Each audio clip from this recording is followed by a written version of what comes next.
Hello friends, good morning. Arpita simple লাইফস্টাইলে তোমাদের আরেকটা ব্লগে অনেক অনেক স্বাগত। তো আজ হচ্ছে শনিবার আর এখন বাজে সকাল 6:15। মানে আজকে একটু তাড়াতাড়ি উঠে পড়েছি। সোনুর তো অফিস আছেই, আর একটা মাথায় টেনশন আছে, আর একটা জায়গায় যেতে হবে আমাকে। ওই জন্য তাড়াতাড়ি উঠে ভাবলাম রান্না বান্নাটা সেরে নিই। ওই জন্য দেখো আমি একদিকে ভাত বসিয়ে দিয়েছি, আরেকদিকে চায়ের জল চাপিয়েছি। আর আজকে যেহেতু শনিবার নিরামিষ, মুগ ডালটা ধুয়ে ভিজিয়ে রেখেছি। এবার যাই ফ্রিজ থেকে সবজি বার করে নিয়ে আসি, যাতে তাড়াতাড়ি রান্নাটা হয়ে যায়। তার জন্য কালকে রাত্রেবেলা রান্না করে কিন্তু আমি আজকে দেখো শাক বেছে রেখেছি, এদিকে বাঁধাকপি কুচিয়ে রেখেছি। সকালবেলা শাক বেছে রান্না করতে করতে দেরি হয়ে যাবে, ওই জন্য শাকটা বেছে রেখেছি। আগের থেকেই ভেবেছিলাম যে আজকে বাঁধাকপি করব, তাই বাঁধাকপিটাও কুচিয়ে রেখেছি। এদিকে তো আমার ভাতটা ফুটে গেছে আর চাটাও আমার হয়ে গেছে। চাটা চাপা দিয়ে রেখেছিলাম, তা হঠাৎ করে আমার হাজব্যান্ড ঘুমটা ভেঙে গেছে, উঠেছে। তা আমাকে বলছে চা করেছো? আমি বললাম হ্যাঁ, চা তো আমি করেছি, ভালোই হয়েছে উঠেছো যখন, তাহলে চাটা খেয়ে তুমি আবার গিয়ে শুয়ে পড়ো, কারণ বাজার টাজার তো করার নেই। বাজার তো আগের দিনই করেছে, তো ওর তো আর সকালবেলা কোনো কাজ নেই। চাটা খেয়ে গিয়ে ও আবার গিয়ে শুয়ে পড়বে। বারবার চা গরম করার থেকে ওই একবারে করে খাওয়াই ভালো। তো যাই হোক, ডালটা আমি ওদিকে সোমবার দিয়ে দিয়েছি, আর বাঁধাকপি বসাবো। কড়াইশুঁটি দিয়ে মশলাটা কষাচ্ছি, আলু ভেজে নিয়েছি, আর বাঁধাকপিও ভাপিয়ে নিয়েছি। তো আমার হাজব্যান্ড আগের দিন যে বাজারে গেছিলো, বাজার থেকে এসে বলছে বাজারে সবজির দাম অনেক কমেছে, তাই কড়াইশুঁটিও নিয়ে এসেছিল প্রচুর। তা সবগুলো বাছা হয়নি, এ কটা কালকে শানকে দিয়ে বাছিয়ে রেখেছিলাম যে বাঁধাকপিতে দেবো বলে। আমার হাজব্যান্ড উঠে দেখে বলছে তুমি কড়াইশুঁটিগুলো এর মধ্যে দিচ্ছ কেন? আমি এনেছি ওটা কড়াইশুঁটির কচুরি খাওয়ার জন্য। আমি বললাম দাঁড়াও, সবই খাবে আস্তে আস্তে। কচুরি খাবো বলে কি আর কিছু তো দেবো না?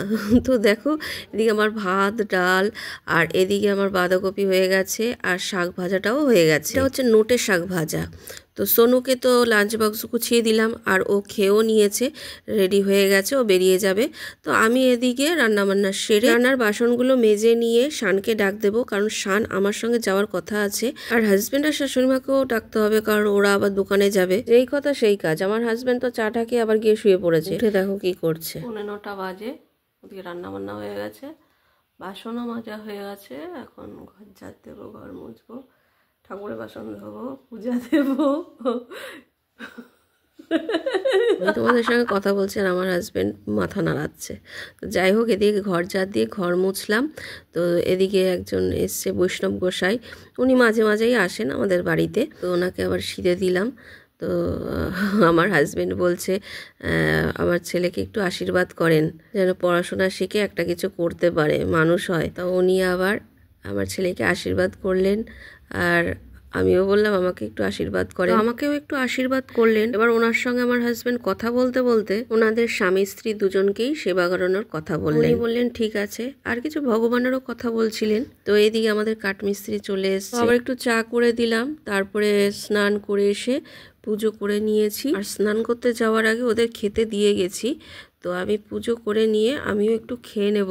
আমি ভেবেছিলাম শান আমার সঙ্গে যাবে, কিন্তু আমার একাই যেতে হবে। ফ্রেন্ডস, বেরিয়ে যাচ্ছি, আমি একাই যাচ্ছি, পরে গিয়ে কথা বলছি, দেরি হয়ে গেছে। দেখো ফ্রেন্ডস, চলে এসেছি রাম ঠাকুর আশ্রমে। যাওয়ার কথা ছিল আমাদের অন্য জায়গায়, তো সেইখানে না গিয়ে আমরা আজকে রাম ঠাকুর আশ্রমেই সবাই গেছি। যেতে যেতেই আমার এত দেরি হয়ে গেছে, আমি আর গিয়ে কীর্তন শুনতে পাইনি। প্রথমে তো ওইখানে গিয়ে পুজো দিলাম, পরে শান্তির জল নিয়ে চলে গেলাম। ভোগের কুপন কাটা হয়েছিল, মানে বাবা মা ভাই আগেই গিয়ে কুপনটা কেটে নিয়েছে, আর বোনের হাজবেন্ডও চলে এসেছিল। আর পুজো শেষ হওয়ার সঙ্গে সঙ্গে প্রচুর ভিড় পড়ে যায় ভোগের প্রসাদের ওইখানে। তো আমরা গিয়ে আগে ভোগের প্রসাদটা খেয়ে নিলাম। তো ভোগের প্রসাদে ছিল আতপ চালের অন্ন, বেগুনি, তিতর ডাল, পালং শাকের তরকারি, পোলাও, পনিরের তরকারি, আমের চাটনি ও পায়েস। সবাই তো একসঙ্গে আনন্দে খেতে বসে গেছি। এদিকে মিঠি, ওকে কে দেখবে, ওকে এক জায়গায় বসার মেয়ে, তাও মা বোন ওকে অনেক মানে এদিক ওদিক করে হাতে এটা ওটা দিয়ে ভালিয়ে কিছুক্ষণের জন্য আমরা তাড়াতাড়ি করে খেয়ে উঠে পড়লাম। প্রসাদ খেয়ে এসে এই নাট মন্দিরে বসেছি। তো আমার হাজবেন্ড আর শান তারপরে এসছে, মানে আমাদের খাওয়া হয়ে গেছে তারপরে এসছে। তো ওরা এসেই আগে ভোগের ওখানে দাঁড়িয়েছে, কারণ প্রচুর লাইন ছিল, আর ভোগের ওইখানে ওদের কুপনও কাটা ছিল, মারা একেবারেই কুপনটা কেটে রেখেছিল। শানের একটা দরকার ছিল বলে তাই আমার সঙ্গে আসেনি, ওর বাবার সঙ্গে একেবারে দুপুরবেলা আসলো, এসে একেবারে ভোগটা খেয়ে নিল। তবে ওরা ভোগ খেয়ে বেরোতে বেরোতেই অনেকটা বেলা হয়ে গেছে, তখন প্রায় 2:30-3টে বাজে। তো আস্তে আস্তে নাট মন্দিরেও সব ফাঁকা হয়ে যাচ্ছে, কারণ মন্দির বন্ধ হয়ে যাবে। এরপরে আবার সন্ধ্যাবেলায় আরতি হবে যখন, তখন খুলবে। তো সবাই একে একে চলে যাচ্ছে, আর আমরাও এবার যে যার মতন রওনা দিলাম বাড়িতে। দেখো ফ্রেন্ডস, বাড়িতে চলে এসেছি। 5টাও বাজেনি এখনও, মানে ওখান থেকে তাড়াতাড়ি বেরিয়ে গেছি। ওখানে তো মানে দুপুরবেলা ভোগ খাওয়ানোর পরে তারপরে কিছুক্ষণ বসেছিলাম, খাওয়ার পরে বসেছিলাম নাট মন্দিরে কিছুক্ষণ। শান আর আমার হাজব্যান্ড গেছিলো, ওরা প্রসাদ টসাদ খেলো, খেয়ে বোনের বাড়ি চলে গেল, মারা চলে গেল, মা ভাই বাবা চলে গেল মাদের বাড়ি, আর আমরাও চলে আসলাম আমাদের বাড়ি। তো তাড়াতাড়ি চলে এসেছি, এসেই হাত মুখ ধুলাম। আজকে তো শনিবার, সোনু তাড়াতাড়ি চলে আসবে, তো তার আগেই চলে এসেছি। আবার শানের টিউশন আছে, টিউশন পড়তে যাবে 2 জায়গায়। মানে যাওয়ার কথা ছিল অন্য জায়গায়, যাওয়ার কথা ছিল চিড়িয়াখানায়, কিন্তু এখন আবার তো যেন নতুন ভাইরাস বেরিয়েছে, ওই জন্য মানে ভাই মা বাবা সবাই বলছে যে বাচ্চা নিয়ে যাবি, বিশেষ করে বোনের বাচ্চার জন্যই মানে যাব ভেবেছিলাম চিড়িয়াখানায়।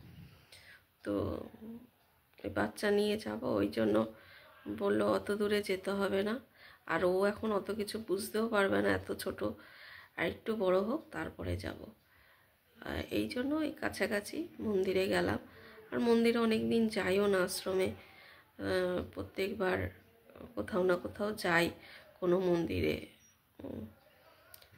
তো গেলাম, ঘুরে আসলাম, ভালোই লাগলো। তবে আর একটু আগে গেলে নাম কীর্তন শুনতে পেতাম। সন্ধেবেলা হয় আরতি, সন্ধ্যাবেলা সন্ধ্যে কীর্তন হয়, কিন্তু অতক্ষণ বসে থাকলে তো হবে না, যার যার কাজ আছে। আমার হাজব্যান্ড দোকান খুলেছে, ও দোকানে চলে গেল, বাবা মা চলে গেল, ভাই চলে গেল, বোনের বাচ্চা নিয়ে এসছে ঠান্ডার মধ্যে, ওই জন্য ওরাও চলে গেল। তো এই আবার যাওয়া হবে, আবার কোনো দিন গিয়ে নাম কীর্তন করব। ফ্রেন্ডস, আলু আর ক্যাপসিকাম দিয়ে তরকারি করব রাতের জন্য, আর আটা ময়দা মিশিয়ে একটু মাখছি, রুটি করব। আর এসে তো বাসন মাজলাম, প্রচুর বাসন পড়েছিল, সোনু এসছে অফিস থেকে, লাঞ্চ বক্স ছিল, সেগুলো সব মাজলাম। আর রুটি তরকারি করছি, আর আমার ফোনে চার্জও নেই। এই রুটি তরকারি করবো, গিয়ে শুয়ে পড়বো, মানে খেয়ে দিয়ে শুয়ে পড়বো, কারণ কালকে রবিবার আছে, ছুটির দিন, একটু দেরিতেই উঠবো, অসুবিধা নেই, ভালো লাগছে না। আর ফোনে একদমই চার্জ নেই আমার, আমি এখন চার্জে দেবো। তো আজকের মতো ফ্রেন্ডস এখানেই ভিডিওটা শেষ করছি। ভালোই কাটলো সারাদিন, তো তোমাদের সঙ্গে শেয়ার করলাম। তো আবার দেখা হবে নতুন আরেকটা ভিডিওর সঙ্গে। ততক্ষণ পর্যন্ত খুব ভালো থেকো, সুস্থ থেকো। Good night, tata.